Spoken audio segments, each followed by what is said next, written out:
This video is only for knowledge and educational purpose. RKT multibagger investment channel is not an investment adviser. कोई भी invest करने से पहले financial adviser और खुद की एनालिसिस करें।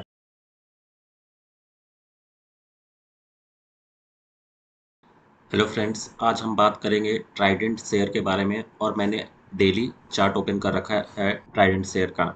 और देखिए, जब ये 60 रुपीज़ के आसपास था, जब ये प्राइस था, तो मैंने उस समय बोला था कि जो इसका अगर बेस्ट बाइंग लेवल अगर मुझसे पूछा जाए तो मैं उस समय 26 रुपीज़ बताया था और ये यहाँ पर बताया था जब ये 54-60 रुपीज़ के आसपास था।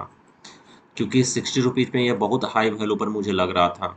और क्यों लग रहा था उसके बारे में भी हम थोड़ा सा बात करेंगे, स्क्रीन नट पर हम देखेंगे। अभी ट्राइडेंट में क्या कर सकते हैं वो हम देख लेते हैं। इस पर मल्टी बैगर प्लेलिस्ट में आपको ये वीडियो नहीं मिलेगा, लेकिन डेली शेयर एनालिसिस के जो प्लेलिस्ट है उसमें ट्राइडेंट के बारे में आपको ये मिलेगा। मैंने पहले भी वीडियो बनाया था। और जो ये कंपनी है, ग्रोथ कम है।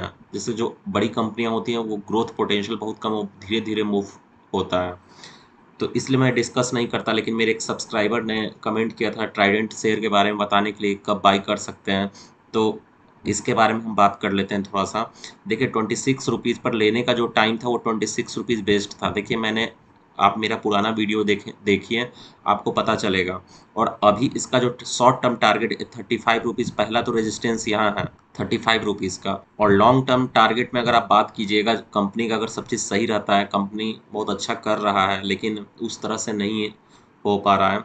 और इसके जो इक्विटी शेयर्स बहुत ज़्यादा हैं, तो इक्विटी शेयर्स मार्केट में ज़्यादा होने से क्या होता है, इसका प्राइस में उतना प्राइस मूवमेंट देखने को नहीं मिलेगा मल्टी टाइम्स के लिए। तो इसलिए प्राइस इसका, और डिविडेंड भी कंपनी 36 पैसे 35 पैसे इस हिसाब 1 ईयर में एक बार, साल में एक बार देता है, तो कोई ज़्यादा डिविडेंड देता भी नहीं है।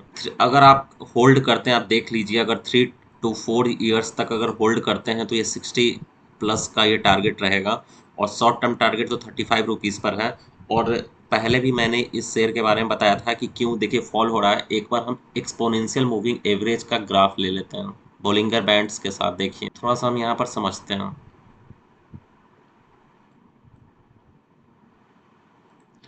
देखिए, ये बोलिंगर बैंड्स, जो अपर बोलिंगर बैंड्स, आपने मेरा पुराना वीडियो देखा होगा तो ज़रूर जानते होंगे कि इसे अपर बोलिंगर बैंड्स बोलते हैं।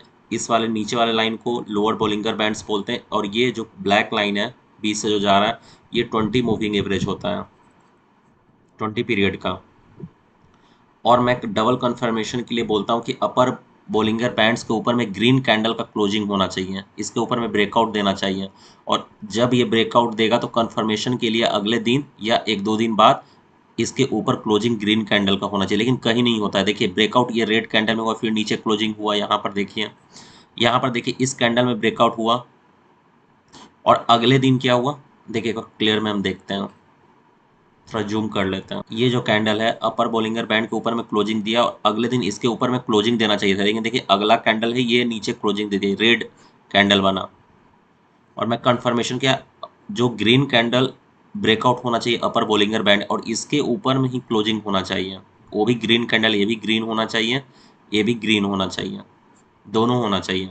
लेकिन क्या है, देखिए, ये ग्रीन कैंडल का अपर बोलिंगर बैंड के ऊपर में क्लोजिंग दिया, लेकिन कंफर्मेशन नहीं आया। देखिए, फिर ये प्राइस नीचे लोअर बोलिंगर बैंड्स तक आता है। अगर ब्रेकआउट नहीं देगा तो एक बार 20 पीरियड का मूविंग एवरेज पर सपोर्ट लेता है। अगर ये भी नहीं टिक पाएगा तो लोअर बोलिंगर बैंड्स के पास जाएगा। और देखिए, यहाँ पर सपोर्ट भी था 35 रुपीज़ का, तो यहाँ से भी ये ट्रेंड लाइन के थ्रू भी सपोर्ट हम देख सकते हैं। तो पहले तो exponential moving average plus Bollinger bands का ये लगा हुआ है चार्ट पर।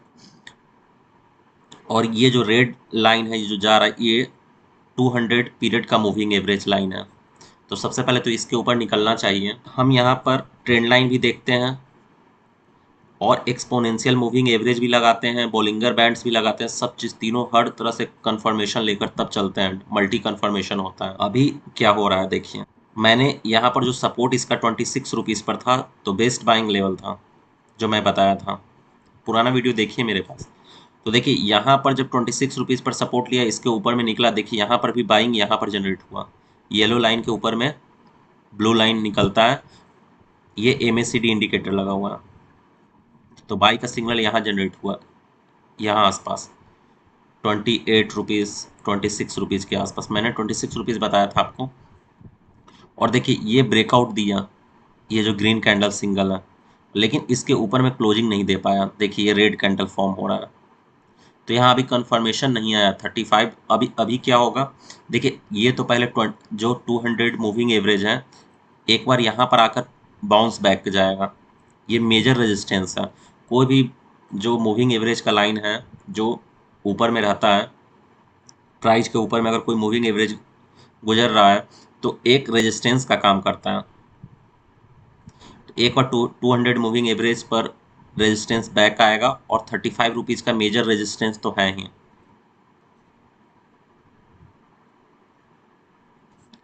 तो लॉन्ग टर्म के लिए अगर आप इन्वेस्टेड रहते हैं तो अभी 32 तो 35 रुपीज़ तो इस महीने तक 35 रुपीज़ तक जा सकता है, कोई इसमें नई बात नहीं है। लेकिन इतने छोटे छोटे रुपए के लिए हम क्यों इन्वेस्ट करें। और 2 to 3 ईयर्स में जनरली वीकली चार्ट अगर हम देखते हैं तो देखिए वीकली चार्ट पे आपको क्या दिखता है। 26 रुपीज़ का बेस्ट बाइंग लेवल मैंने आपको बताया था, पहले भी बहुत बार बताया हूँ, इस पर भी मैंने वीडियो बनाया था। तो 35 रुपीज़ का एक मेजर रेजिस्टेंस है और यहाँ 35 रुपीज़ पर ये आएगा और फिर इसके बाद हम देखेंगे कि क्या होता है। यहीं ये 35 रुपीज़ को सपोर्ट कर पाता है कि नहीं, फिर इसका जो रिजल्ट आएगा तो रिजल्ट में कैसा प्रॉफिट बनाता है नहीं बनाता है उस पर हम बात करेंगे। तो अगर प्रॉफिट डिक्लाइन होगा तो यहीं से ये बाउंस बैक चला जाएगा। अगर प्रॉफिट ये इंक्रीज होता है, इसके जो अर्निंग रिलीज होता है हर 3 मंथ्स में, तो ये 35 से लेकर ये 60 रुपीज़ का ये टारगेट अचीव करने को निकलेगा। पहले ये ब्रेकआउट देगा, फिर रिटेस्ट करेगा, फिर धीरे धीरे धीरे ये 60 रुपीज़ तक जा सकता है। अगर आपने 26 रुपीज़ पर इन्वेस्टेड नहीं किया है, अभी इन्वेस्टेड करने का सोच रहे हैं, तो एक 35 रुपीज़ पर एक बार निकल जाइए। 32 रुपीज़ पर बाई कर सकते हैं। 35 का टारगेट, 3 रुपये पर शेयर आपको प्रॉफिट हो सकता है। और अगर आप पेशेंस करना चाहते हैं, 60 का अगर टारगेट रखना चाहते हैं, तो पहले 35 रुपीज़ के ऊपर में ब्रेकआउट देने दीजिए, फिर रिटेस्ट करेगा। जब ये रिटेस्ट करके ऊपर निकलेगा इस लाइन के ऊपर, तो हम बाई करेंगे और 60 का टारगेट रहेगा। तो ऐसा ही बने रहें ट्राइडेंट शेयर में, पढ़ते रहें, सीखते रहें। फिर मिलेंगे नेक्स्ट वीडियो में। अगर वीडियो अच्छा लगा तो चैनल को लाइक और सब्सक्राइब करें।